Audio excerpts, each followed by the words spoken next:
Some of my friends say we can't afford to clean up pollution, but the fact is we can't afford not to. The National Wildlife Federation says a polluted environment costs Americans $28.9 billion annually by damaging our health, driving down our property values, killing plants and wildlife, and eroding the quality of our lives. Studies indicate the polluted Delaware estuary alone causes $350 million in lost recreational opportunities. That means fewer families will get to enjoy the swimming, fishing, and sailing opportunities which once were available. And if your family likes oysters, clams, and other shellfish as much as my family does, you'll be disappointed to hear that over the years, 1/5 of America's shellfish beds have been closed because of water pollution. This has been another feature report on the cost of pollution. For more information on what pollution is costing you, write Department 9A, National Wildlife Federation, Washington, D.C., 20036. Any good books lately? Well, ladies, if you're trying to find the official government studies on the cost of pollution versus the cost of cleaning up the environment, you'll have to do some looking. You and I know what pollution is doing to us. Disintegrating hose, damaging our health, making the wash gray, the coffee blah. So what's the cost of making it go away?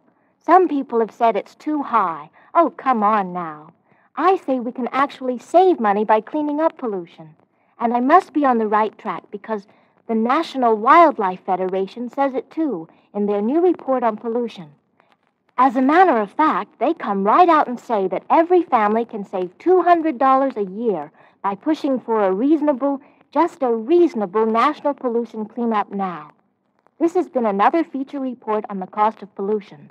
For more information on what pollution's costing you, write Department 9B, National Wildlife Federation, Washington, D.C., 20036. You'd be too happy if someone handed you a bill for $481.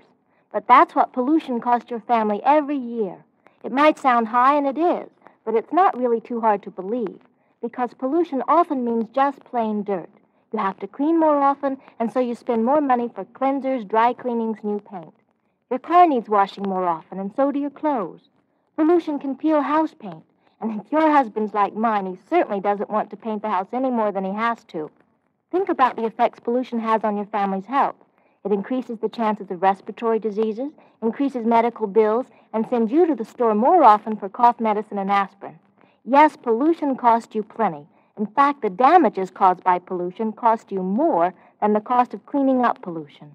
This has been another feature report on the cost of pollution. For more information on what pollution's costing you, write Department 9C, National Wildlife Federation, Washington, D.C., 20036. I've been reading the National Wildlife Federation's article on the cost of pollution. Would you ladies believe that it's costing each family $481 a year to pay for the damage that air and water pollution causes to our health and our property? Well, when my family has to pay that kind of money for pollution, I can forget about getting my hair done, dinners out, and new clothes. Pollution costs money, and isn't it really kind of silly? I mean, to pay for pollution? If government and industry join forces and put in a little over $10 billion, we can save over $22 billion. Well, I'm not one for big numbers, but when it comes to my family spending $170 to save $370, that really makes sense. A national pollution cleanup can make your money go further. This has been another feature report on the cost of pollution. For more information on what pollution's costing you, write Department 9D, National Wildlife Federation, Washington, D.C., 20036. Talk about babies. Not yours and mine, but babies to be born in the next decades. In case you didn't know, it can cost $250,000 to give a retarded child remedial training and custodial care. Such a tragedy could happen because the mother drank polluted water while pregnant, causing the baby to be born retarded. Who pays? Well, in some ways, we all do. It's a high price to pay for pollution, more than just dollars and cents. Infant retardation due to water pollution doesn't happen very often, but it could become more frequent if something isn't done to clean up our lakes, rivers, and streams. It's time that we women added our voice to the need for pollution cleanup. This has been another feature report on the cost of pollution. For more information on what pollution's costing you, write Department 9E, National Wildlife Federation, Washington, D.C. 20036. You know, it seems like every time I get a good idea, there's always somebody who'll say it won't work. There were people who didn't believe that a woman could swim the English Channel or that women would ever vote. And some of my friends say they don't think pollution can be cleaned up. They say it's too costly a job. But did you know it's actually cheaper to clean up pollution than it is to pay for all the damages it causes? Really? Think of the time and money spent on cleaning windows, washing clothes, dusting furniture, or waxing the car. Air pollution can really make a place a mess, and pollution can make life just plain unhealthy.